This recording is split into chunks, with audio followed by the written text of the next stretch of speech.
कन्या पुत्र घोडे दाराधन. मालकांचं वाक्य, मालकांचं वाक्य.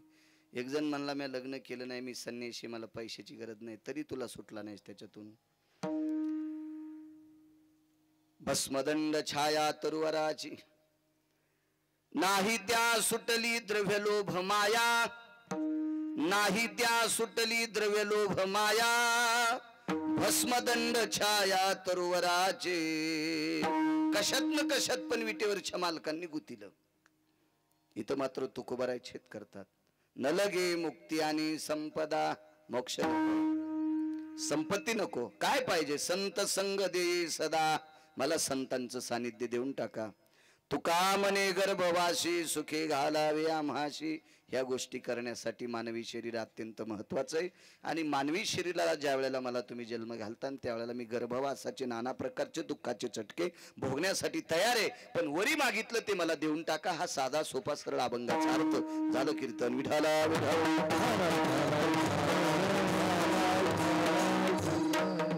अभंगावर बोलण्यापूर्वी विको कमी करा राजे, कमी करा विको, कमी करा. तबल्याचा आवाज जरासा वाढवा, देव तुमचं चांगलं करेन. ते एक विशेष अंग असते पक्वादे आणि तबले, गायकांचा पण विशेष करा, चांगलं आहे. मोठ्या श्रद्धेने, मोठ्या अट्टासाने. अरे कडक करा, कडक करा, कडक करा. हो कमी करा. हा मला खडक आवाज द्या. मोठ्या श्रद्धेने, मोठ्या अट्टाहासाने, मोठ्या असीम प्रयत्नाने, साधू संतांच्या कृपेने, वाडवडिलांच्या कृपेने. अगोदर सर्वात महत्वाचं सांगेल, संसारातली माणसं चांगलं भेटण्यासाठी एक, आणि प्रापंचिक जीवनामध्ये निवारा प्राप्त होण्यासाठी पूर्वजांचा आशीर्वाद लागत असतो. ज्याच्या पाठीमागे पूर्वजांचा, वाडवडिलांचा आशीर्वाद आहे का, त्या माणसाची फुटकी नाव सुद्धा याकडेची त्याकडेला जात असते. म्हणून पूर्वजांचे सर्वात मोठे आशीर्वाद घेत जा. मी 27 वर्षापूर्वी कर्मकांड करत होतो नागरे सर, अशोक बुवा.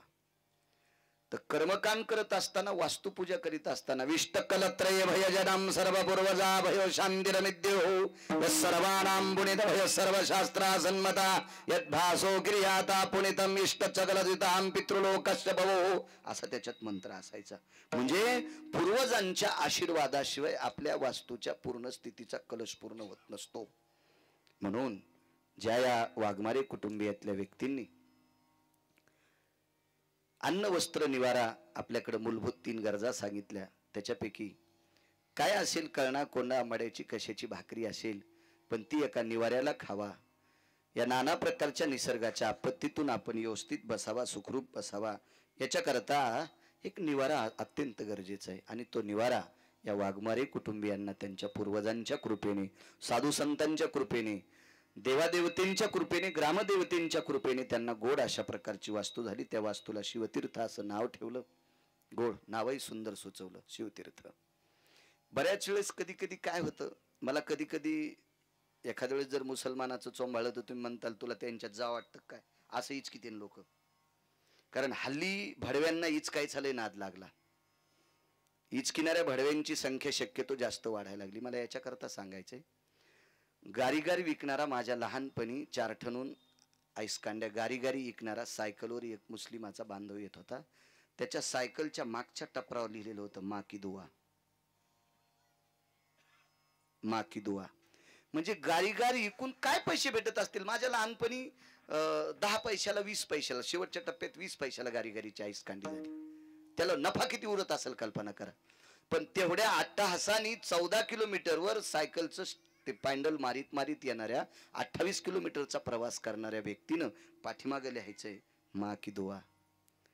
आणि काही काही आता वास्तूच्या काही काही पूजनाला गेलो मी, मायबापाच्या कृपेने घर बांधायचं आणि काल परवा जन्माला आलेल्या हळकुंड्या कट्ट्याचं नाव द्यायचं. अरे ते तुला बुटाडा हानीन म्हातारपणी, ज्याचं काहीच अस्तित्व तुला माहित नाही, तू त्याचं नाव देतो. झाला तुला मुलगा, प्रपंचात वंशवेल वाढी याबद्दल दुमत नाही, पण झाल्या झाल्या त्याचा काहीच कळासूत्र तुला पत्ता माहित नाही आणि तरी त्याचं नाव देतो. हे हरामखोराचं लक्षण आहे. विठाला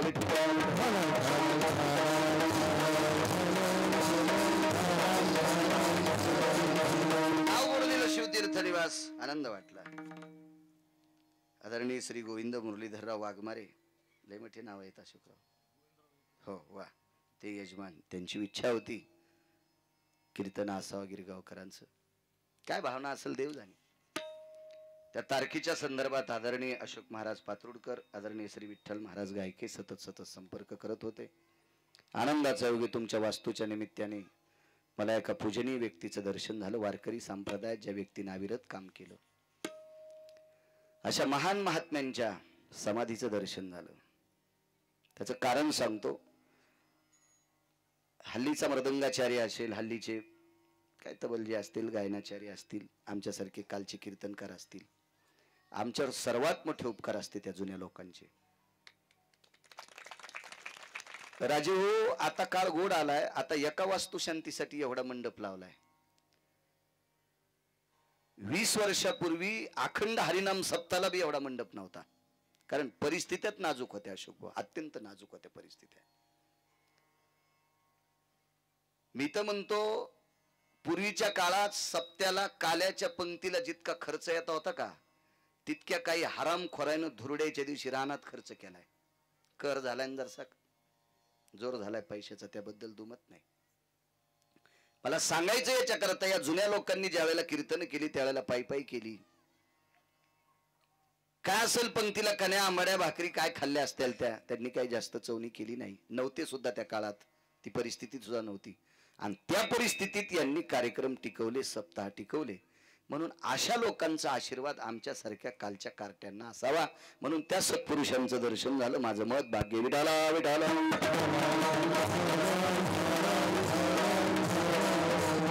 आजच्या कार्यक्रमाला उपस्थित आदरणीय हरिभक्तीपरायण मृदंगाचार्य माधवराज महाराज लकडे, त्यांनाही प्रणाम. आदरणीय संदीपजी गुंजकर, फार दिवसापूर्वी तुम्ही माझ्या कीर्तनात एकदा तबला वाजिलता, त्याच्यानंतर इथंच झालता. हो हो, गोड गोड. तुम्ही पकवाजावर होते, ते तबल्यावर होते. वा छान, पुन्हा योग आला. गुरुजी तुम्हाला सुद्धा प्रणाम. आमचे आदरणीय कृष्णाजी महाराज पोहेकर गायनाचार्य, या परिसरातली बुलंद तोप, त्यांना सुद्धा प्रणाम करतोय. तशीच या परिसराला लाभलेली गायन क्षेत्रातली बुलंद तोप आदरणीय हरिभक्तीपरायण लकडे महाराज, त्यांना सुद्धा प्रणाम करतो. मस्तक माझा पायावरी, वारकरी संतांच्या विनेकरी आदी करून सर्वांना प्रणाम करतो. उपस्थित पंचक्रोशीतून विष्ट मित्र सज्जन सखे सोयरे धायरे, या वाघमारे कुटुंबियावर प्रेम करणारी तुम्ही सद्भक्त, गावात जेवढ्या नावाची मंडळी असतील तेवढ्यांना धन्यवाद प्रणाम. तुम्हाला सुद्धा प्रणाम. आदरणीय नागरे सर सुद्धा आलेत. योगायोगानं आज रविवार होता, तर मी काही संपर्क केला नव्हता, पण तरी पण सरांना पत्रिका माहीत होती. ज्या अशोक महाराजांनी पत्रिका टाकली होती, व्यापात व्याप अति मोठा कार्यक्रम जालन्याला आहे, तरी पण त्याला थोडीशी पाठ देऊन इथून गेल्यावर तिथं जातील. तरी पण नागरे सर इथं आले. त्यांना सांगितलं इथं कीर्तन येते. म्हणले माझी नोकरीची सुरुवातच इथून झाली, इथंच जॉईनिंग झाली त्यांची. ते शिक्षक आहेत, ते सुद्धा आलेले आहेत, त्यांना सुद्धा प्रणाम. उपस्थित पुन्हा सर्वांना प्रणाम करतो आणि माझ्या अभंगावर येतो. विठाला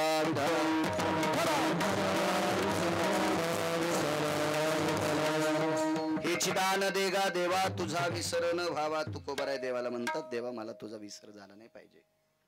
कीर्तन वास्तूच आहे, अभंग मागणी परनिवाड आहे. तसं तर अभंग इथं दुसरा घ्यायला पाहिजे होता. निरंजनी आम्ही बांधे घर, पण लय उचून जाईन. आकारात असलं पाहिजे, त्याच्यामुळे मी साधा अभंग घेतला. तरी पण वास्तूविषयी बोलेल, त्याबद्दल काही दुमत नाही. तुकोबाराय म्हणतात मला देवा तुमचा विसर पडला नाही पाहिजे. तर तुकोबारायला विटेवरच्या मालकानं प्रश्न केला, माझा विसर न पडण्याचा फायदा काय? तुकोबारायने सांगितलं, देवा तुमचा विसर न पडण्याचा फायदा काय ते मला कळतंय. तुम्ही फक्त देत राहा. तुम्ही आशीर्वाद देऊन टाका की तुकोबाराय तुम्हाला माझा विसर पडला नाही, फायदा काय ते मी ठरवून घेतलंय. पण देवानं सांगितलं, तुकोबाराय मी दिलेल्या दानात पुढच्या व्यक्तीचा फायदा झाला तरच दात्याचं उदारत्व सिद्ध होत असते. किंवा दात्याने एखादी गोष्ट दिल्याच्या नंतर पुढच्याला जी पोषक ठरत नसतील तर दात्याचा दातेपणा मातीत जात असतो. त्याच्यामुळे तुमचा फायदा व्हावा. 50 लोक आलेत आणि त्या 50 लोकांना सगळ्यांना शुगर येईल, गावरान तुपातला बदामाचा शिरा केला, फायदा कसा होईल त्यांचा? शुगर वाढेल त्यांची, पुन्हा गोळ्या खावा लागतील, शक्यता आहे मरण्याची. मग असं काही नाही व्हायला पाहिजे.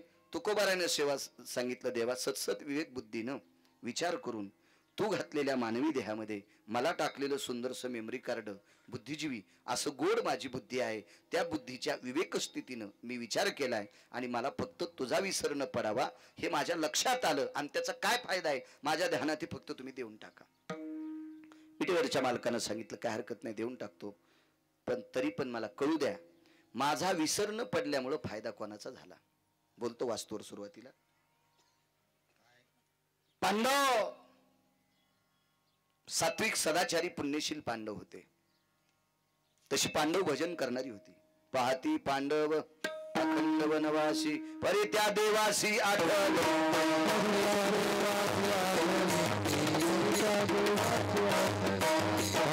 पांडव अखंड वनवासी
चरित्र सांगणारे त्या चरित्रातला पुढचा प्रसंग आहे. पण अगोदर तुम्हाला आठवण करून देतो. पांडव वारकरी होते, भजन करणारी होती. वनवासात भजन केलं पांडवांनी. एका निष्ठावंत माऊलीच्या पोटी जन्म झाला. तिचं नाव होतं कुंती, एकीचं नाव होतं माद्री. कुंती आणि माद्री ह्या पांडवांच्या माता होत्या. सात्विक सदाचारी पुण्यशील स्त्रिया होत्या. या माऊल्यांच्या पोटी या 5 लोकांचा जन्म झाला. कालांतरानं थोडीशी प्रापंचिक अडचण आली. ती प्रापंचिक अडचण आणली रक्ताच्या नात्यातल्या लोकांनी. कधी लक्षात ठेवा, दुसऱ्या लोकांनी आपल्याशी वाद घातला, हुज्जत घातला, त्रास दिला तर त्याला प्रतिकार करण्याची शक्ती किंवा त्याच्यातून मार्ग काढण्याची मुक्ती अत्यंत लवकर सापडते. फक्त रक्ताच्या नात्यातल्या हरामखोरांनी त्रास दिल्यावर मात्र मार्ग काढायला जरसं जड जाते, फार जड जातं. जवळच्या भडव्यांनी त्रास दिला की जड जातं ते. लोकांसाठी आपण किती किती किती पण मार्ग काढू. तुमच्या शेतातला कापूस जर दुसरे येचून नेत असतील तर तुम्ही संध्याकाळी जागलीला राहताल. पण तुम्ही जालन्याला गेल्यावर पप्याची माय जर माघारी इकित असेल तर कस करता? मग कोणाला सांभाळायला ठेवता? ही ज्या वेळेला घरातली लोक त्रास देत असतात का त्यावेळेला त्याच्यावर मार्ग काढणं थोडं अडचणीत जात असतं. नालायक होती कौरव. तशी मुळात ती नालायक नव्हती, त्यांना संगती नालायक लोकांच्या लाभल्या. याबा घर फोडी करण्यासाठी घरातली लोक दोषी नसतात. कोणीतरी आजूबाजूचा एखादा नालायक असतो, त्यांच्या चांगल्या चाललेल्या संसारात इस्तू टाकतो आणि त्यांचा शेक सुरू झाल्यावर मग शेकत बसतो. अशी सुद्धा 2% भडव्यांची संख्या वाढली. की चांगलं ज्याचं चाललंय का त्याच्या घरात कुठंतरी विस्तू टाकायचा कुठंतरी आणि त्यांचं घर असं भिनसून द्यायचं. इतकं गोड कौरव पांडवांचं राज्य होतं. अहो कल्पना करा राजे हो, पांडवांचे वडीलच हस्तिनापूरचे राजे होते. पण उदात्त अंतकरणाचा राजा पंडूराजा एक आजार जळला आणि मोठ्या अंतकरणाने भावाला राज्य देऊन टाकलं. त्या भावाला डोळे नव्हते. खरं तर ज्याला डोळे नाहीत त्याला राज्य करण्याचा अधिकार काय असतो? कारण न्याय व्यवस्थेमध्ये न्याय सांगत असताना कधी कधी दृष्टिक्षेप भयव्याप्ती हा सर्वांनिंद्रिय असतं. तेव्हा काही गोष्टी ऐकून म्हणायच्या असतात आणि काही गोष्टी पाहिल्याशिवाय मानायच्या नसतात. मग याच्यातली एक गोष्ट ज्या राजाची मातीत जाते त्याला हस्तिनापूरचं राज्य करण्याचा अधिकार नाही. तरी पण भावाने उदात्त अंतकरणाचा राजा हस्तिनापूरचा त्याला केलं. किती किती गोड कारभार असलो, पण त्याच्यामध्ये 24 लोकांनी नालायकपणा केला आणि यांचं घर फुटल्या गेलं. पांडवांना खूप त्रास झाला. त्या त्रासाची सीमा नाही. राहण्यासाठी व्यवस्थित घर नव्हतं. कालांतरानं शकुनी सारखा दुष्ट व्यक्ती त्या कुटुंबात गोटा टाकण्यासाठी पडला आणि शकुनीनं दुर्योधनाला सांगितलं एक सुंदरसं घर पांडवांकरता करा. दुर्योधनाला असं वाटलं जो मामा पांडवांचा विरोध करतो तो घर बांधायला लावतो, पण दुर्योधनाच्या लक्षातच नाही घर कोणतं बांधायला लावतोय. वास्तूची पूजा आहे ना आज, याच्यावर सांगतोय. दुर्योधनाने विचारलं मामाश्री मिस्त्री कोण लावायचे?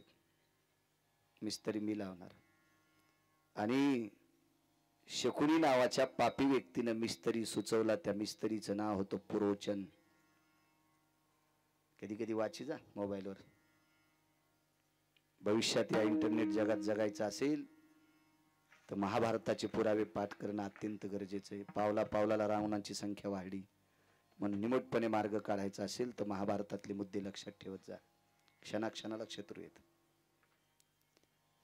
पुरोचन नावाच्या व्यक्तीला आमंत्रित केलं शकुनीनं आणि बांधकामाचा आराखडा काढला आणि सांगायला दिलं करून टाक बांधकाम. कृपा होती त्याच्यावर कलेच्या देवतेची.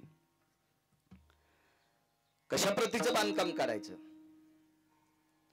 दगड किती, माती किती, चुना किती, वाळू किती, काय किती, हे सगळं किती. शकुनीनं सांगितलं काय किती वापरायचं तू ठरव, पण 80% राळ, रांजा आणि कापूर आणि येळूच्या चिवट्या वापरायच्या. 80%. मग 20% तुला काय वापरायचं तो वापर.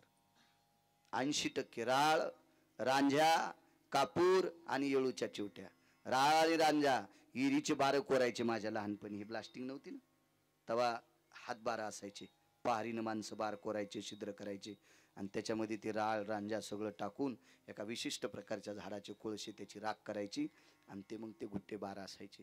ही दारू ज्याला वापरल्या जायची ती दारू तिथे वापरली घर बांधायला. सुंदरसं घर तयार केलं. त्या घराला नाव ठेवलं लाक्षागृह. इतकं दिसायला घर सुंदर होतं, इतकं सुंदर घर होतं. बाकीच्या सर्वसामान्य म्हणजे पापाचा नाही पुण्याचा नाही विचार न करणारी अशी काही 10% वर्ग येत. 10% लोक असे येत ते कोणाच्या वाईटावर बी नाहीत आणि ते म्हणते आपल्याच्यानं कोणाचं चांगलं होत नाही कोणाचं वाईट होत नाही. ते कामाशी काम जीवन जगणारी 10% निष्पाप अंतकरणाची माणसं कोण्याही गावात असतात. कोण्याही गावात. तुम्हाला एक सोपं भाषा सांगू का? कोण्या गावात 10% लोक असे ते कीर्तन कोणाचंही ठेवा, फक्त कीर्तन म्हणून ऐकायला जातील.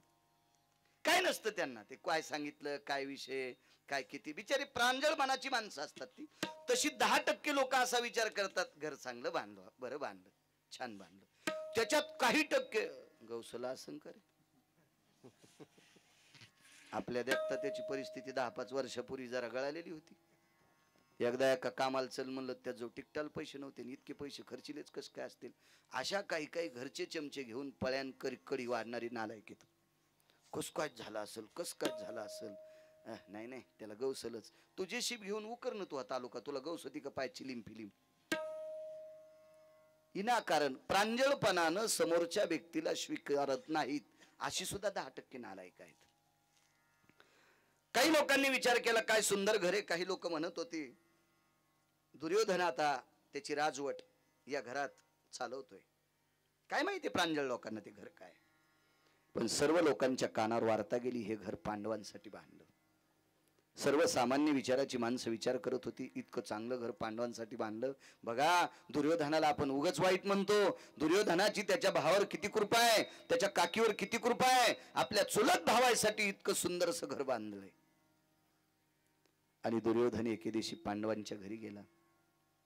काकींना प्रणाम केला. तो तोंड चोपड्या प्रणाम होता. काकी म्हणजे कुंती आई साहेब. प्रणाम केला. आवाज काकी जीवराज तुमच्यासाठी गावाच्या बाहेर एक सुंदरसं घर बांधलंय. तुम्ही राहता त्या घराची बऱ्यापैकी पडझड झालेली आहे. माझे बाबा राजे आहेत. भविष्यात उत्तरार्धात मी सुद्धा राजा होणारे असतानापूरचा. लोकांनी आम्हाला हसू नये याच्याकरता तुम्हाला चांगल्या घरात राहण्यासाठी भेटावा याच्याकरता तुम्ही त्या घरात राहण्यासाठी जा. काकी हुशार होत्या. ती काय आत्ताची बाई नव्हती. पटकन पुढच्याच ऐकून लगेच वास्तुशांती करायला हुशार बाई होती. कुंती होती. हा ती विटेवरच्या मालकाची आत्या होती. कुंती आई साहेब हे विटेवरच्या मालकाच्या आत्या होत्या. दुसरी एक गोष्ट सांगतो नागरे सर. संगतीमुळे काही काही लोकांचा फायदा होतो. कुंती ही विटेवरच्या मालकाची आत्या असेल, सखी बहीण कुंतीची सून असेल कुंतीचा मुलगा विटेवरच्या मालकाचा मेहुणा असेल याबद्दल दुमत नाही, पण कुंतीचं मोठेपण सादर करण्याच्या पाठीमागे एका बाईचा हात होता.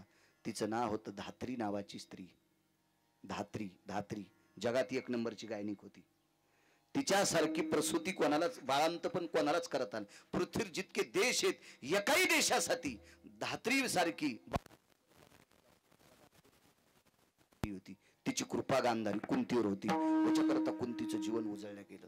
संगतीतली फार मोठी ताकद असते राजू.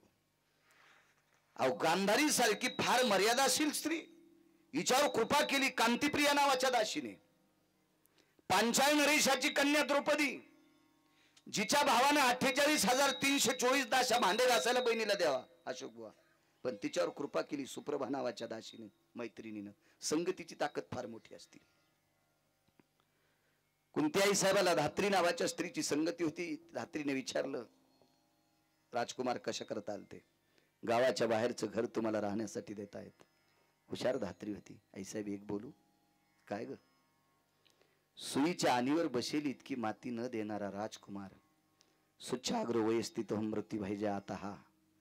सुईच्या आणीवर बसेल इतकी माती न देणारा दुर्योधन राजकुमार आज तुम्हाला मोठा महाल राहण्यासाठी देतोय. याचा अर्थ याच्या अंतकरणात शंकेची खिचडी शिजत आहे. इतकी धात्री हुशार होती. सात्विक आणि सदाचारी पुण्यशील वृत्तीची होती. मी होकार दिलाय धात्री, काय करावं? आईसाहेब तुम्ही होकार दिला मालकीनबाई जा राहण्यासाठी, पण तज्ञाचा सल्ला घेऊन जा. महाभारतात बरेच तज्ञ होते. त्याच्यातला एक टोकाचे तज्ञ भीष्माचार्य. पण भीष्माचार्यांच्या आश्रमावर भेटायला गेली असं दुर्योधनाला जर कळालं तर त्याच्या अंतकरणात शंकेची डाळ शिजल. 2 नंबरचे तज्ञ होते द्रोणाचार्य. त्याही आश्रमावर भेटायला गेली तरी गुप्तचर पाठीमागे लावील. त्याच्यामध्ये एक विवेकाचं टोक, ज्योतिष्य शास्त्राचा परिपूर्ण अभ्यास, नीतिशास्त्राचा परिपूर्ण अभ्यास, अर्थशास्त्राचा परिपूर्ण अभ्यास, विश्वाचा पूर्ण पूर्ण पूर्ण परिभाषेतला अभ्यास आणि राजकीय क्षेत्रातला 1 नंबरचा डॉन, राजकारणातला 1 नंबरचा डॉन. त्याच्यासारखा राजकारणी कोणीच नाही. पण जगाच्या मालकाला 1 नंबर द्यावा म्हणून त्या व्यक्ती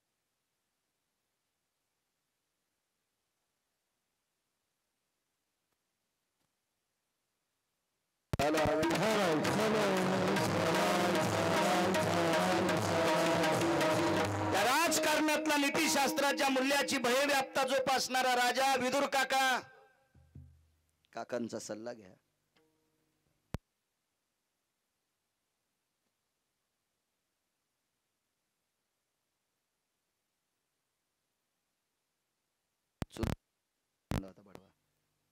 नालायक लोक आहेत. तुम्हाला एक सांगू का? बुजुर्ग लोकांचा अपमान करतो, बुजुर्गांचा जो अपमान करतो असं समजून घ्यायचं, याची उतरती कळा लागली.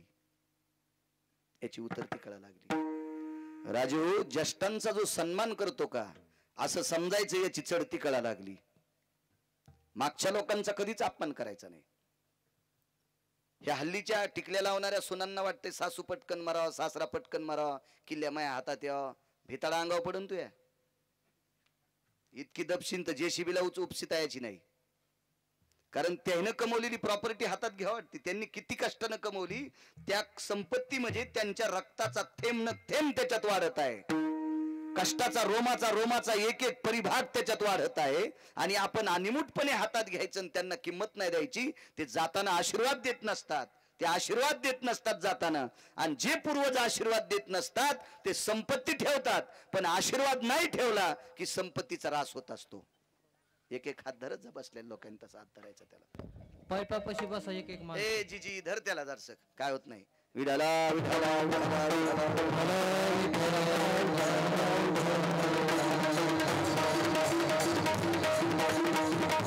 पूर्वजांचा आशीर्वाद लागतो. परमार्थात मोठं व्हायचं असेल नागरे सर, पूर्वजांचा आशीर्वाद लागतो. राजकारणात मोठं व्हायचं असेल पूर्वजांचा आशीर्वाद लागतो. व्यापारात मोठं व्हायचं असेल पूर्वजांचा आशीर्वाद लागतो. वैद्यकीय क्षेत्रात मोठं व्हायचं पूर्वजांचा आशीर्वाद लागतो. आध्यात्मिक क्षेत्र असेल, कुठलंही क्षेत्र असू द्या, त्याला पूर्वजांचा आशीर्वाद लागतो. त्यांच्या आशीर्वादाशिवाय मोठं होत नाही. तुम्हाला एक सांगू का, ज्यांच्या पाठीमागं आशीर्वाद असेल त्याला जन्म बैलाचा जरी भेटला तर देवाला सोडायला कठाळ्या होतोय. पूर्वजाचा आशीर्वाद असला ना, पापामुळे त्याला बैलाचा जरी जन्म भेटला तर देवाला सोडायला कटाळे होतो, आकड्याचीच कंस खातो. आणि पूर्वजाचा ज्याला आशीर्वाद नाही ते शापानं बैलच होतो पण ऊसाच्या गाडीचा होतो. इतका मोठा फरक असतो. अहो नशीब घेऊन आलं पाहिजे. मागच्यांचा आशीर्वाद असू द्या. मागच्या 1 महिन्यापूर्वी मलेशियाहून कुत्रा आणला आमचा मित्र. शाळेत शिकायला होता म्हणून मित्र म्हणायचा. शाळेत आम्ही सोबत शिकायला होतो म्हणून मित्र म्हणायचं. ते मलेशियाला गेलं फिरायला, पैशाचा कर झालता. बापान जरा शिल्लक कमवून ठुलतं. पंढरपूरला नाही गेलं, इकडे मलेशियात गेलं बोंबलत. आणि येताना 1,18,000चं कुत्रं आणलं. विमानात आणलं. तिकीट काढून आणावं लागलं असेल नागरे सर. मग कुत्रे किती नशिबाने ती विमानात बसायली. एक माणूस म्हणला विमानात बसला, सुंबळेस का काय तू, माणूसच ना तो, इमान इकत घ्यावा इतकं मोठं पाहिजे तू. कुत्र विमानात बसायला आणि त्याचं तिकीट माणूस काढायलाय आणि तू विमानात बसलो 3-3 बाऱ्या चोंभाळून सांगायला म्हणलं येडपटेस का काय तू. बुद्धिजीवी माणसं विमानात माणसांनी निर्माण केले. प्रत्येक माणसाला एक एक भिरभिऱ्यासारखा असावं, काय नवलाची गोष्ट आहे त्याच्यात. कुत्रे बसले, प्रारब्ध सांगायला मागचांचा आशीर्वाद असतो. अहो काही कुत्रे इतके नशिबाने. एका माणसाकडे गेलो, 1418 रुपयाचा बिस्किटचा पुडा, 1418 रुपयाचा बिस्किटचा एक पुडा. म्हणले कशाला, म्हणले आमच्या कुत्र्याला खाला जमलं कडे मिळ. म्हणलं या आपण 10,000 रुपयाची नेतो आपल्या पोरायला आणि कुत्र्याला 1418 रुपयाचं. नशीब घेऊन आलं का नाही ते. प्रारब्ध आहे, प्रारब्ध आहे, प्रारब्ध. याचं कारण सांगू, मागच्या वंशाचं पुण्य आहे, मागच्या पूर्वजांचं पुण्य आहे. ठीक आहे, पाप पुण्य समान समी मग पावी जे कर्मभूमी. पैठणच्या मालकांचं वाक्य. दोन्ही जर समान असेल तर मानवाचा जन्म जास्त झाला असेल स्वर्गाला, कमी झाला असेल नरकाला. आणि मग त्याच्यात कमी अधिकचे अजून पुन्हा वेगवेगळे प्रकार आहेत, पण माणूस होण्यासाठी दोन्ही समान लागते. आणि त्याच्यात कमी अधिक झाला असेल तर मग पशु पक्ष्यांचा वगैरे वगैरे जन्म मिळतो. त्याच्यात काही पुण्याचा साठा असेल तर वंशाच्या पुण्यानं मग ते चांगल्या ठिकाणी जात असते. कुत्र का असना पण वेळेला भाकर टाकणाऱ्याच्या घरात जन्माला यावा, याच्याकरता मागच्यांचे आशीर्वाद घेऊन माणसानं जीवन जगत जावं. ज्यांना मागच्याचे आशीर्वाद नाहीत का, 500-500 एकर जमिनीवाले भूमिहीन झाले. आशीर्वाद ठेवून गेले नाही माणसं, आशीर्वाद ठेवून गेले नाही. आशीर्वाद असला पाहिजे माणसांच्या पाठीमागं. गांधारी हुशार आहेत. धात्री नावाच्या स्त्रीचं ऐकलं विदुर काकाच्या घरी आल्या. दुर्योधन नालायक होता, काय कळतं म्हणे विदुर काकाला, काय कळतंय. काकांच्या घरी आल्याच्या नंतर विदुर काका विवेकाचं टोक होते. आवाज दिला, सुशिला जी मालक, वहिनी साहेब आल्यात. काय वाणी होती हो, वहिनी साहेब आल्यात. सुशिलाबाईने लागलीच बसायला, बोऱ्या टाकला. या ताईसाहेब या, मोठी जाऊ येते. या ताईसाहेब बसा. मोठी भाऊसाई या नात्याने काकाने प्रणाम केला. प्रणाम वहिनी साहेब, प्रणाम. काय काम आहे काका एक विचारू. गेल्या 15 दिवसापासून दुर्योधन आमच्याकडे सारखे येतात आणि त्यांनी सांगितलं गावाच्या बाहेर बांधलेल्या घरात तुम्ही राहण्याकरता जा. तुझा विसर न व्हावा. तुकोबाराय देवाला मागतात, देवा मला तुझा विसर झाला नाही पाहिजे एवढं देऊन टाक. दोन्ही म्हणजे तुकोबारायचं वाक्य किती प्रमाण आहे ते सुद्धा, तुकोबाराय किती विवेक दृष्टीने मागतात ते सुद्धा, आणि वास्तूसाठी सुद्धा पोषक. या दोन्ही गोष्टी आपल्या कडव्यावर चलावा म्हणजे अभंगाच्या बाजूला न जाता आपलं सगळ्या दोन्ही गोष्टीचं काम व्हावा असं कीर्तन करायचं. विठाला विठाला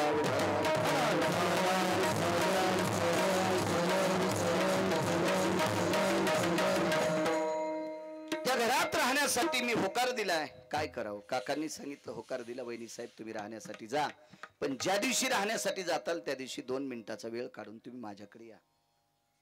ठीक आहे काका. निघाल्या तिथून. त्याचे गुप्तचर पाहतच होते. विदुर काकाच्या घरी गुप्तचर आले. विचारलं काका काय म्हणत होत्या, कोणती. काही नाही. कोण्या दिवशी जाऊ, मुहूर्त कोण दिवशी. गुप्तचराने दुर्योधनाला सांगितलं. मुहूर्ताचा कागद दुर्योधनाने आणून ठेवला. तिथं मुहूर्त सांगणारा एक व्यक्ती होता, त्याचं नाव होतं संजय. संजय किती विवेकी होता सांगू तुम्हाला.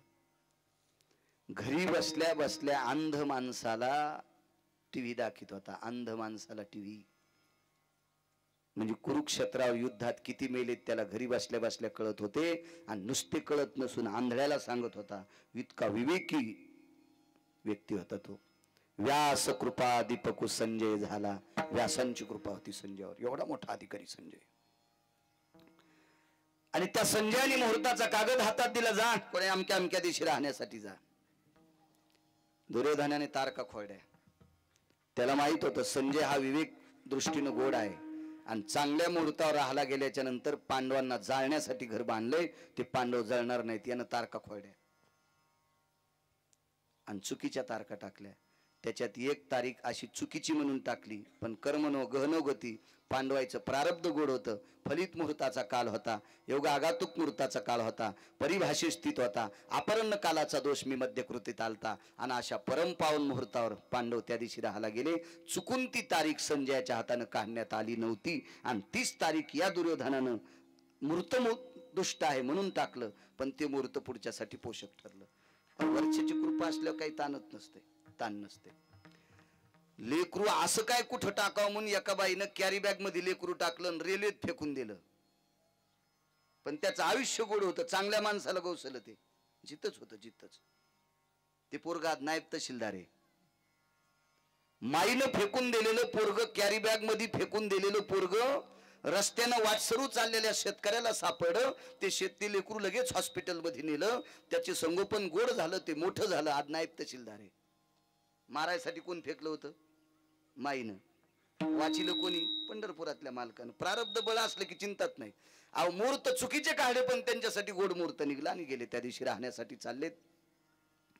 राहण्यासाठी जात असताना चौकात आपली लेकरं घेऊन आल्यात. एका बाजूला घर होतं काकांचं. धराला सांगितलं, बाळा आपल्या बाळांना घेऊन इथं थांब, मी काकांना भेटून येते. आतमध्ये गेल्या. काकांना सांगितलं, काका राहण्यासाठी चालले. ठीक आहे वहिनी साहेब. आणि देवघरातली एक प्रतिमा काढली. ती प्रतिमा होती द्वारकाधीश कृष्ण परमात्म्याची. तेव्हा तुम्ही तुमच्या कर्तव्याने प्रारब्धाने घर बांधता, पण घरात फोटो कोणते लावावा अजून 2% लोकांच्या आकली नदीला गेल्यात.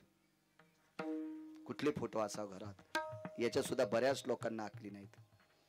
मी एका चांगल्या घरी फोटो पाहिला मुलाच्या वाढदिवसाचा. तो फोटो दक्षिणेकडे तोंड करून, एकुलता एक मुलगा, वाढदिवसाचा फोटो, गंध अक्षदा लावलेल्या, गळ्यात हार घातलेला आणि दक्षिणेकडे तोंड करून भिंतीवर लावलेल्या. आपल्याकडे जिवंत माणसाचे हार घातलेले फोटो भिंतीवर लावत नसतात. असा संप्रदायाचा नियम आहे, असा पुराणाचा नियम आहे, असा वेदाचा नियम आहे, असा शास्त्राचा नियम आहे. ज्या घरी बसल्याच्या नंतर आम्हाला चहाबाई करत असताना त्या फोटोकडे पाहिलं, म्हणलं देवा काय इतकं सुंदर घर आहे रे, आणि या घरात इतक्या चिमुकल्या बालकाला नेलस. थोड्या वेळाने त्या फोटोकडे पाहत असताना त्या बाईनं सांगितलं, महाराज हा माझा मुलगा अहमदपूरला आता इंग्लिश स्कूल मध्ये आहे. अरे बापरे म्हणलं, आपण तर आगाऊ सोचलो, मी तर मेलं म्हणून सोचलो होतं. मी म्हणलं बाई हा अहमदपूरला इंग्लिश स्कूल मध्ये? हो. एक विनंती करू का म्हणलं बाई, हार घातल्याला फोटो लावू नका. ठीक आहे ठीक आहे ठीक आहे ठीक आहे. म्हणजे कुठं टाकू? म्हणलं आता कुठं टाकू नको, फक्त सांग काढतोय, लावू नकोस. लावत नाहीत. शास्त्र आहे त्याच्या पाठीमागं.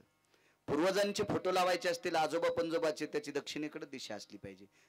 विज्ञानवादी मानत असतील न मानत असतील, मानील तो देईल काही, न मानील तो नेईल काही. कारण मी सांगतो कोण्या भंगाऱ्याचं ऐकून सांगत नाही, वाचून सांगतोय. आणि ज्यांनी लिहिलंय ते काय गोट्या खेळणारे महाराज नव्हते, पुड्या खाणार नव्हते, गुटके खाणार नव्हते, लोकांचं इचकिनार नव्हते. ते विटेवरच्या मालकाला नितांत प्रेम करणारे अधिकारी लोकांनी पुराण लिहिले ना. ते का आपलं थोडंच विठाला विठाला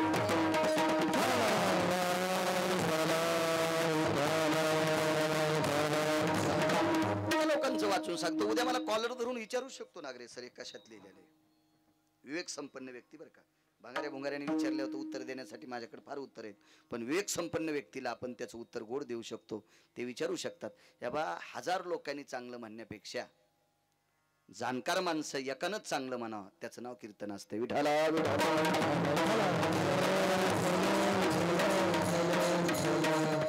तर लुगडं नेसून नाचणाऱ्यालाही चांगलं म्हणतात, त्याचा काय विषय नाही. लोक तर चांडाळ चौकडीतल्या गप्पा सांगणाऱ्याला सुद्धा चांगलं म्हणत असतात, त्याच्यातला काय विषय नाही. म्हणे ही प्रतिमा घेऊन जा, घरात वाघाचं चित्र नसावा.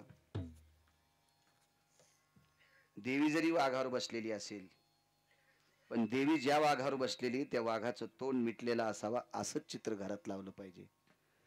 व्याघ्रमुखी शिवयस्थितानां येन दर्पणो प्रतिमा भय स्थित जायतिम घेम वास्तु सर्व स्थितो अनिष्ट काला भय जायती नैवम गांजा कसम लिखितम. हे गांजा वर्णारांनी लिहिलेलं नाही, शास्त्र आहे त्याच्या पाठीमाग. काही काही काही आवडतं. काय म्हणले, असं दवडणाऱ्या घोड्याचं चित्र असावं, लक्ष्मी घरात पळतच येत असती. सुंबळे आहेस का काय तू? घोड्याचं चित्र लावल्यावर घरात लक्ष्मी येत असती का? कामच आता उद्या मी आज इथं नसतो आलो तर मग या परिसरात कीर्तन करता आलं असतं का? मला विचारलं असतं का नाही तुम्ही महाराज कसं काय नाही आले? ठीक आहे, हॉस्पिटलला बेडवर आहे, फोटो पाठीला असता, आजारी आमकय तमकय, काही एखादी दुःखद घटना घडली तितकं सांगता येईल. इथलं कीर्तन घ्यावं त्या पलीकडच्या गावात कीर्तन करावं. पुन्हा या भागातले लोक तिथे किती मस्त आले असते आणि 100-200 घोड्याचे फोटो घरात लावले असते. काय फायदा झाला असता त्याच्यावर? असं काय नसते. त्याला कर्तव्य गोड लागते, कर्तव्य गोड. काही काही माणसाचा अंधश्रद्धेव इतका विश्वास, इतका विश्वास, इतका विश्वास, महालक्ष्मीच्या परेडमध्ये ह्या उष्ण देत नाहीत. लक्ष्मी जाती म्हणे त्याच्यात, लक्ष्मी जाती. मग महालक्ष्मीच्या पिरियडमध्ये उष्ण दिल्यावर जर लक्ष्मी झाली असती तर मी 12 महिने कीर्तन केलेच नसते. त्या दिवशी मूळ नक्षत्र असते, त्याच्यावर पूजा असती. तितक्या टायमात 2-4 सोयाबीनच्या शेंगा, 2-4 कापसाचे बोंड लोकांची चोरीतच राहिलो असतो ना. त्या सगळ्याची संपत्ती गिरगावकराच्या घरी दखल झाली असती. असं नसतं. हे नालायकपणाचा कळस आहे. विठाला विठाला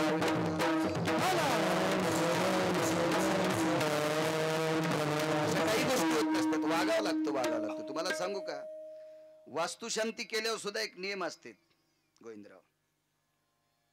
एक जण म्हणला महाराज 4दा वास्तू केली तरी सुख नाही. म्हणलं तू या वास्तूत मला पूर मग तू सुख सुख भेटन तुला. 10-5 महाराज पूर खाटा खांदून म्हणजे सुख भेटन. त्या वास्तूत सुख भेटण्यासाठी तुम्हाला चांगलं वागावं लागेल तर त्या वास्तूत सुख मिळत असतं. विठाला विठाला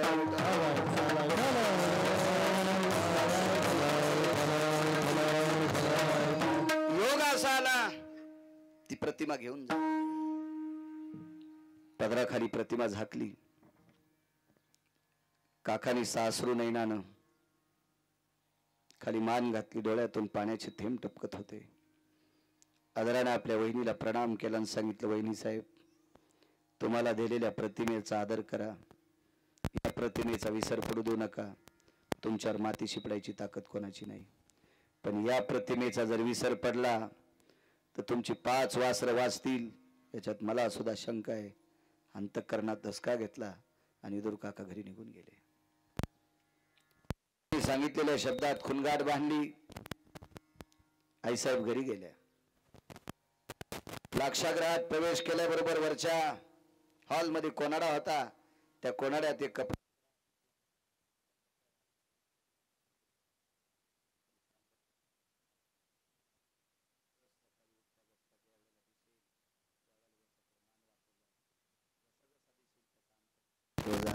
याचा विसर पडू देऊ नका रे. आपल्याला या वास्तूत सुख प्राप्त होईल. पहिला दिवस आहे. नित्यनेम आटपला. संध्याकाळची वेळ आहे. अंथरुण टाकले. पांडव झोपल्या गेले. भिंतीला टेकन देऊन त्या मूर्तीकडे बघत कुंती आई साहेब सारखं त्याचं चिंतन करत होत्या. रात्रीच्या 1 वाजता पुरोचन नावाचा व्यक्ती आला. हातात पेटलेली मशाल होती, त्या घराला लावायची होती, पण कुंती आई साहेब जाग्या असल्यामुळे तो निघून गेला. घरात म्हणजे 80% ज्वलनशील पदार्थ होते. 80% लाख त्याच्यात वापरला होता. लाख कशाला होता माहिती? तुम्ही मतदान पेट्या सील करायला ते लाख वापरीत होते ना, गरम करायचा आणि ते लाख. बायकांना माहित असेल लाख. मोठाले मनी केले होते दबुनी म्हणून सोनार मधात भरितो. मी काय बाई नाही, पण मला असं वाचायचा नाद आहे त्याच्यामुळे माहिती आहे. विडाला विडाला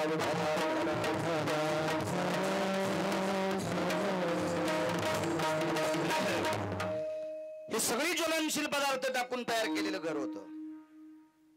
घराला विस्तू लागल्याबरोबर 11 सेकंदात घर पेटणार होतं. तितकं ज्वलनशील काहीच नाही. 9 वस्तू एकत्रित टाकलेल्या होत्या. बॉम्ब सारखा भडका त्याचा होणार. 11 सेकंदात अशोभ घराची राख होणार. एवढे पदार्थ त्याच्यात होते. पण बाई जिवंत जागी आहे, बघते आपल्याकडे म्हणून पुरोचन निघून गेला. बघता बघता 2-3 दिवस निघून गेले. रात्र जागून काढायची. रात्रभर त्याच्याकडे बघायचं. पहाटे ब्राह्मी मुहूर्त झाले की लोक उठायचे. आजूबाजूचे लोक सडा टाकायला उठले की न उठणं, आपल्या कामासाठी मग्न होणं. पण बाईच्या लक्षात आलं, आता मात्र एक ना एक दिवस या महालाला पुरोचन नावाचा व्यक्ती पेटवणार, आपण जळणार, आपली लेकरं जळणार. काकाने तर सांगितलं याचा विसर पडू देऊ नका, आपलं काम साधेल. पुरोचन नावाच्या व्यक्तीला दुर्योधनाने आमंत्रित केलं आणि सांगितलं, पुरोचन लक्षात घे, 4 दिवस होऊन गेले, अजून आमची काकी आणि पांडव जळाले नाही. आज जर संध्याकाळच्याला नाही जळाले तर बेटा उद्या सकाळच्याला तुला फुकीन. दुर्योधनानं सांगितलं, मालक मी माझा प्रयत्न करतोय पण बाई झोपत नाही, मी त्याला करू काय? पण दुर्योधनालाही माहित नव्हतं आणि पुरोचनाला माहित नव्हतं झोपत नाही, त्या अर्थी करते काय. नित्य सारखं त्याचं चिंतन करत होती. तो जावी सर व्हावा असं सारखं त्याचं चिंतन करत होती. पण एके दिवशी कुंतीच्या लक्षात आलं, आजची रात्र आपण जागू शकत नाहीत. त्या दिवशी कुंतीनं स्वयंपाक केला, तो पुरणपोळीचा. आपल्या 5 पुत्रांना पुरणपोळ्या वाढल्या. त्याच्यातला एक मुद्दा सांगतो राजू. वैकुंठवासी माधव महाराज मगर सांगायचे, कुंतीनं ज्या दिवशी लाक्षागृहात पुरणपोळीचा नैवेद्य केला, भगवंताच्या पुढे नैवेद्य ठेवला आणि 5 लेकराला पुरणपोळी वाढत असताना प्रत्येकाला सारखं तूप वाढलं.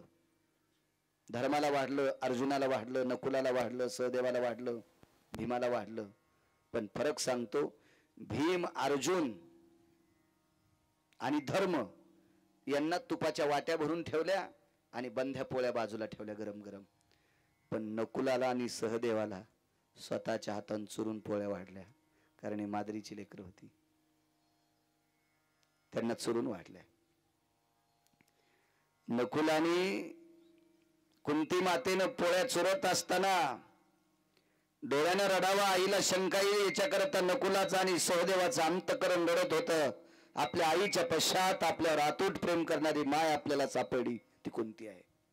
प्रपंचात लोकांनी चांगलं वागलं पाहिजे.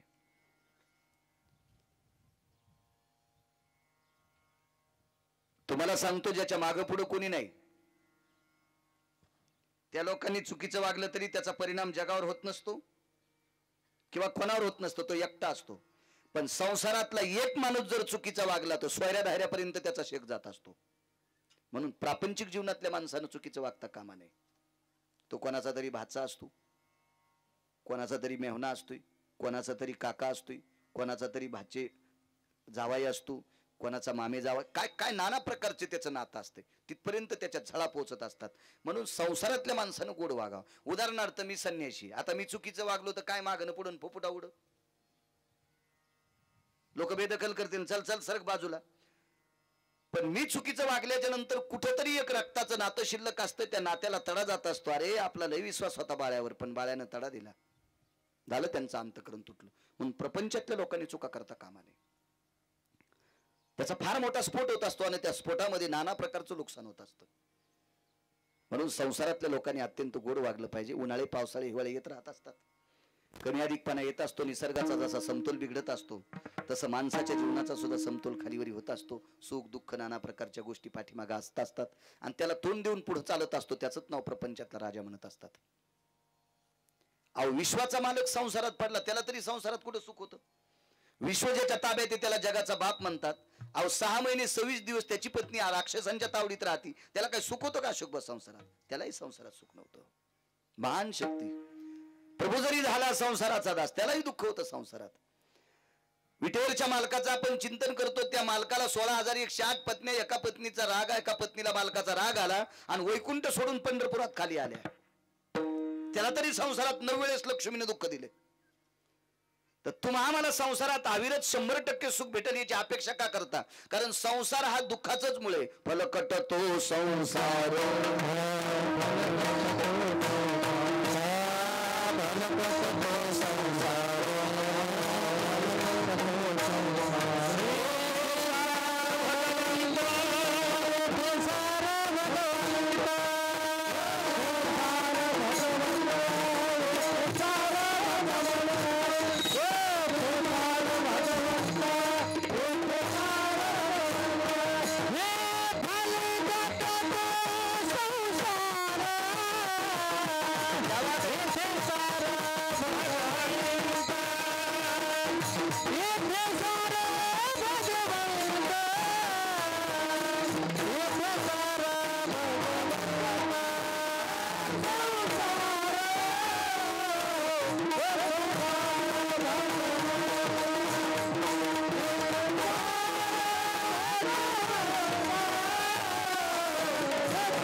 संसार संसार फलकटे संसार दुःख मूळ चौकडे विंगळ किंवा दुःख बांधवडी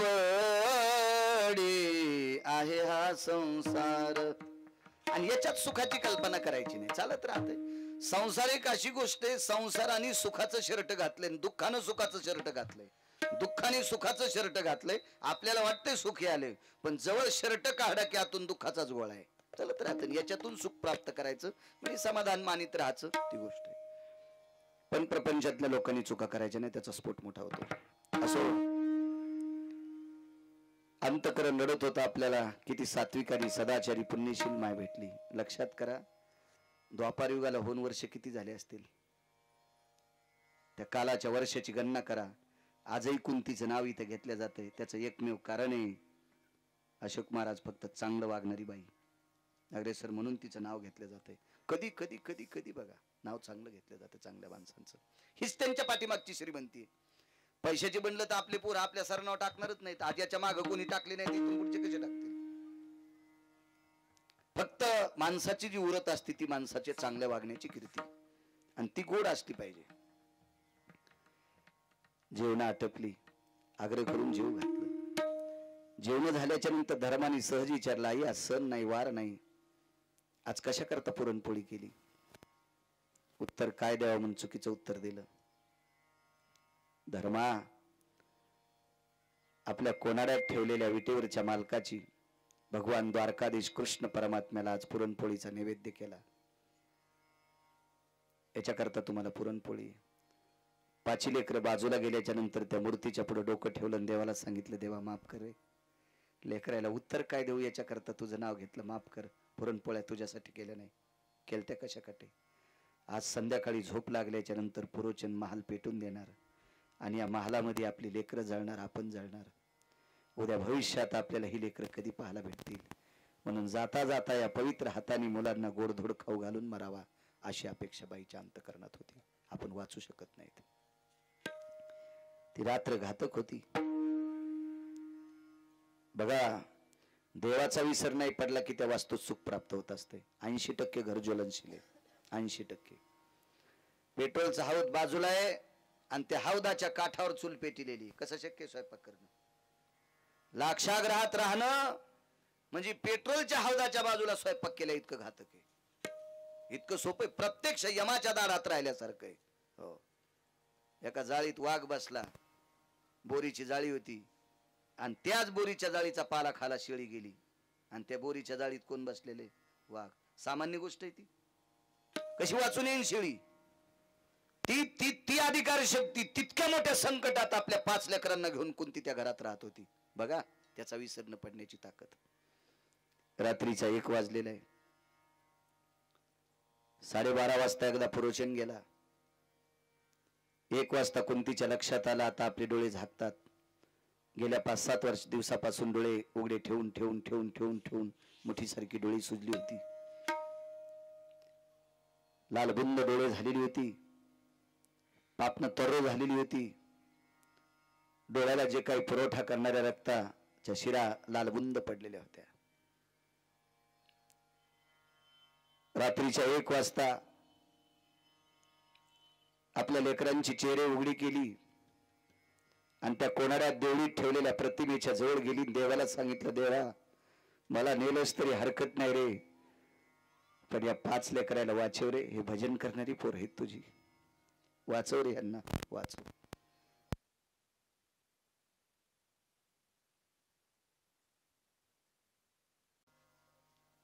फार साध्विक जनाबाई होत्या.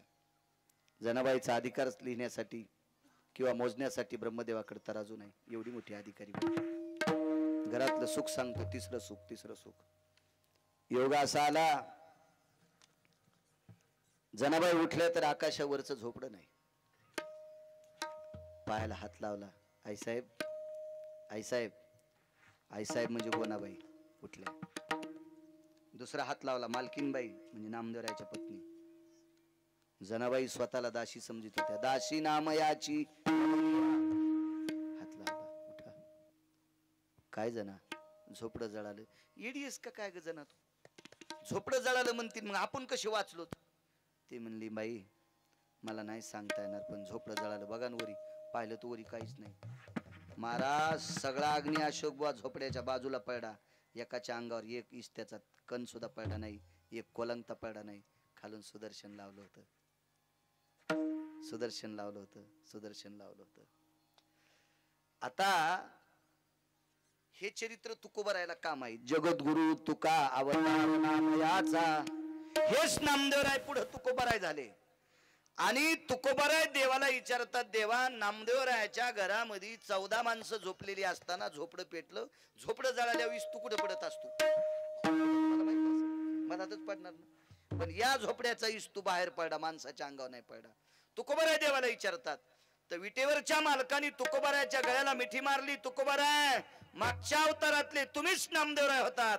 रात्रंदिवस तुमच्या घरातली माणसं माझं चिंतन करत होते, आणि तुम्ही जर जळाले असते तर मला कारुण्य सिंधू कोण म्हणलं असतं, वात्सल्य सिंधू कोण म्हणलं असतं, दयेचा सागर कोण म्हणलं असतं, या सगळ्या पदव्या माझ्या चुलीत गेल्या असत्या. मग लक्षात ठेवा देवा, मागच्या अवतारात माझं घर लोकांनी पेटून दिलं, आम्ही जळू नये याच्या करता तो खालून सुदर्शन लावलंच. देवा तुझ्या पितांबराला छिद्र पडले होते विस्त्याचे, तरी पण तू आम्हाला जळू दिलं नाहीस, याची एकमेव ताकद आहे. आम्ही तुझं भजन करीत होतो, तुझं गुण गात होतो, म्हणून आम्हाला वाचिलं.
माझ्यावर अतूट प्रेम करणारे गोविंदराव, त्यांच्या वास्तूची आजची पूजा आहे.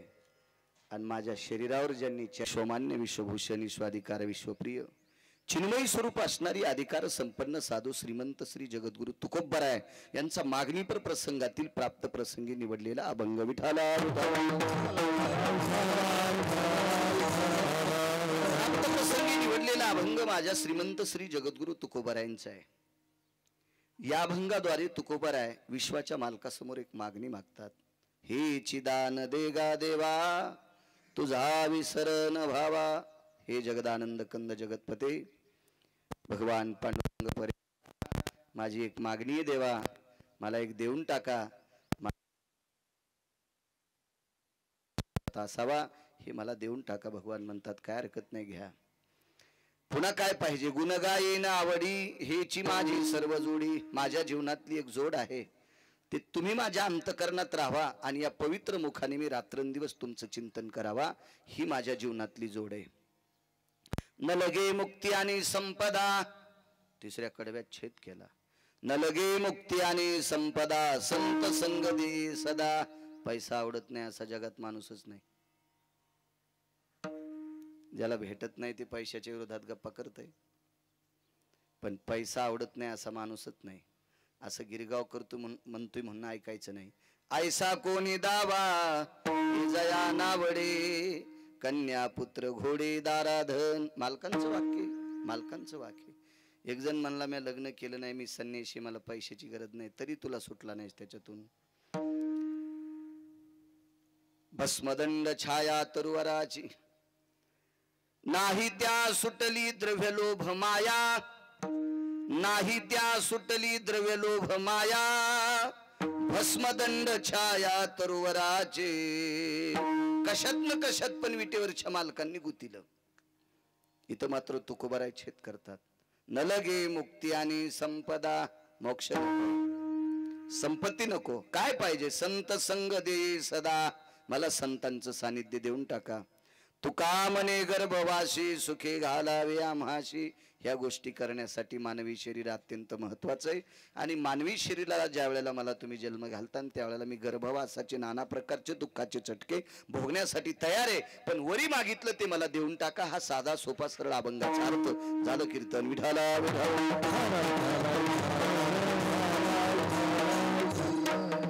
अभंगावर बोलण्यापूर्वी विको कमी करा राजे, कमी करा विको, कमी करा. तबल्याचा आवाज जरासा वाढवा, देव तुमचं चांगलं करेन. ते एक विशेष अंग असते पक्वादे आणि तबले, गायकांचा पण विशेष करा, चांगलंय. मोठ्या श्रद्धेने मोठ्या अट्टासाने, अरे कडक करा, कडक करा, कडक करा. हो कमी करा. हा मला खडक आवाज द्या. मोठ्या श्रद्धेने मोठ्या अट्टाहासाने मोठ्या असीम प्रयत्नाने साधू संतांच्या कृपेने वाडवडिलांच्या कृपेने अगोदर सर्वात महत्वाचं सांगेल, संसारातली माणसं चांगलं भेटण्यासाठी एक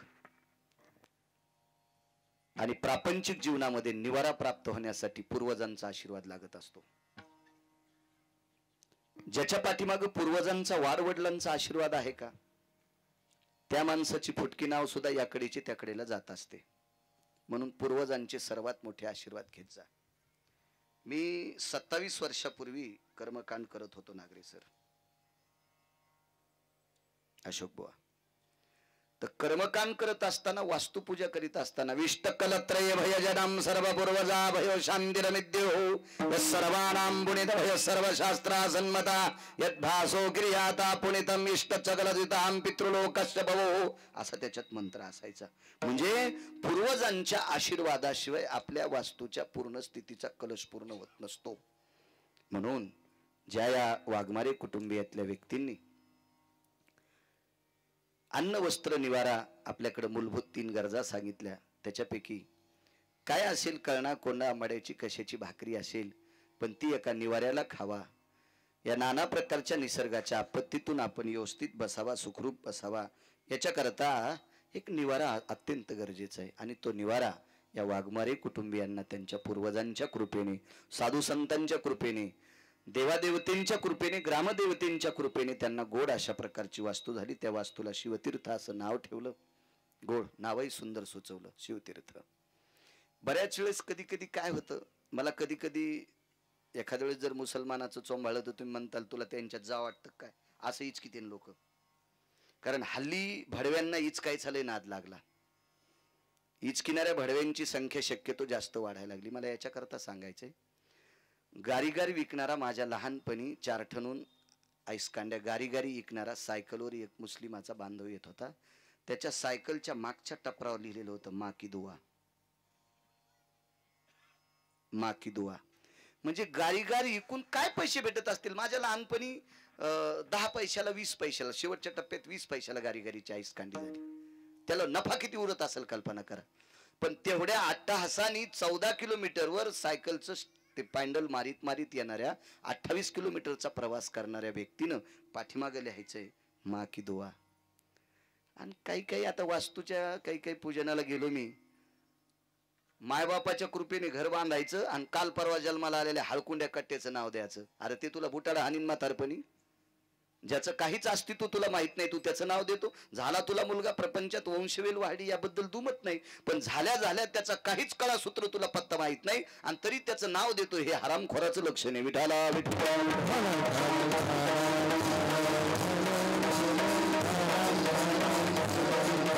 नाव बोललेलं शिवतीर्थ निवास, आनंद वाटला. आदरणीय श्री गोविंद मुरलीधरराव वाघमारे, लय मोठे नाव आहेत अशोकराव. हो वा, ते यजमान, त्यांची इच्छा होती कीर्तन असावं गिरगावकरांचं. काय भावना असेल देव जाणे.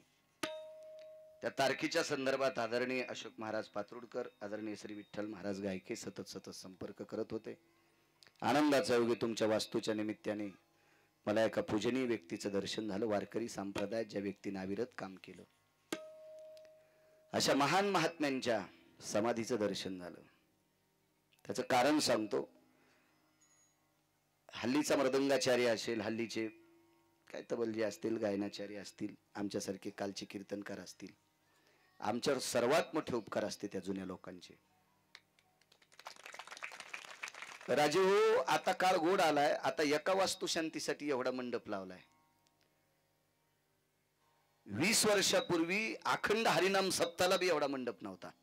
कारण परिस्थितीत नाजूक होत्या अशोक भाऊ, अत्यंत नाजूक होत्या परिस्थित्या.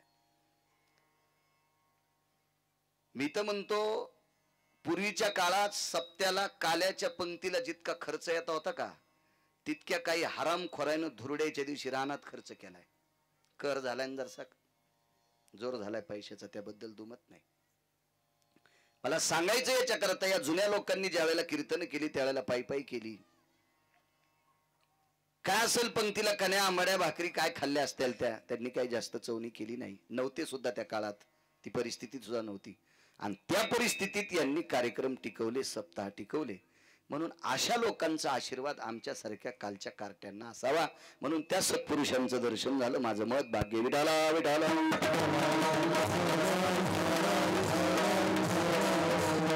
आजच्या कार्यक्रमाला उपस्थित आदरणीय हरिभक्तीपरायण मृदंगाचार्य माधवराज महाराज लकडे, त्यांनाही प्रणाम. आदरणीय संदीपजी गुंजकर, फार दिवसापूर्वी तुम्ही माझ्या कीर्तनात एकदा तबला वाजिलता, त्याच्यानंतर इथंच झालता. हो हो, गोड गोड. तुम्ही पकवाजावर होते, ते तबल्यावर होते. वा छान, पुन्हा योग आला. गुरुजी तुम्हाला सुद्धा प्रणाम. आमचे आदरणीय कृष्णाजी महाराज पोहेकर गायनाचार्य, या परिसरातली बुलंद तोप, त्यांना सुद्धा प्रणाम करतोय.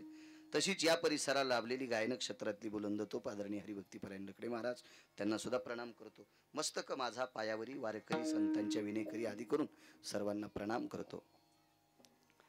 उपस्थित पंचक्रोशीतून विष्ट मित्र सज्जन सखे सोयरे धायरे, या वाघमारे कुटुंबियावर प्रेम करणारी तुम्ही सद्भक्त, गावात जेवढ्या नावाची मंडळी असतील तेवढ्यांना धन्यवाद प्रणाम. तुम्हाला सुद्धा प्रणाम. आदरणीय नागरे सर सुद्धा आलेत. योगायोगानं आज रविवार होता, सहज मी काही संपर्क केला नव्हता, पण तरी पण सरांना पत्रिका माहीत होती. ज्या अशोक महाराजांनी पत्रिका टाकली होती, व्यापात व्याप अति मोठा कार्यक्रम जालन्याला आहे, तरी पण त्याला थोडीशी पाठ देऊन इथून गेल्यावर तिथं जातील. तरी पण नागरे सर इथं आले. त्यांना सांगितलं इथं कीर्तन येते. म्हणले माझी नोकरीची सुरुवातच इथून झाली, इथंच जॉईनिंग झाली त्यांची. ते शिक्षक आहेत, ते सुद्धा आलेले आहेत, त्यांना सुद्धा प्रणाम. उपस्थित पुन्हा सर्वांना प्रणाम करतो आणि माझ्या अभंगावर येतो. विठाला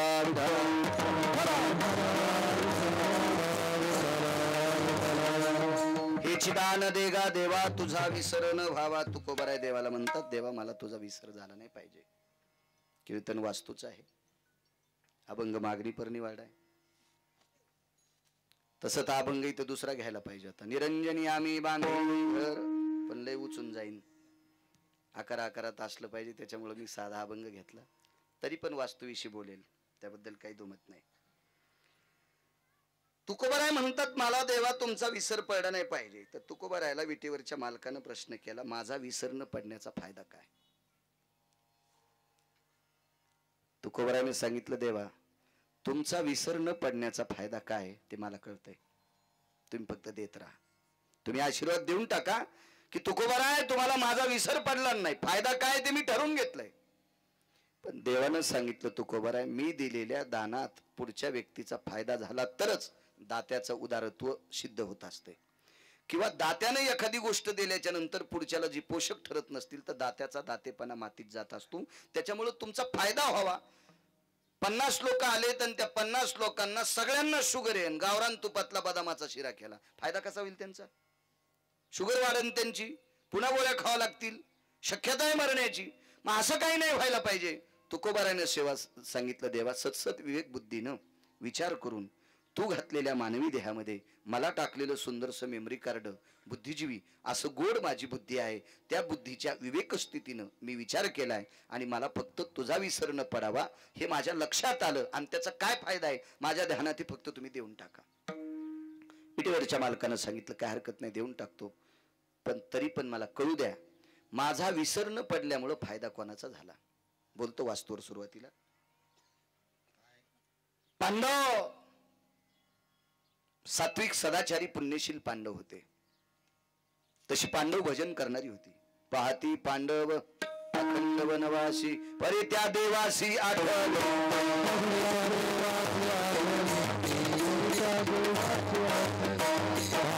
पांडव अखंड वनवासी, क्या बात है? पांडव अखंड वनवासी.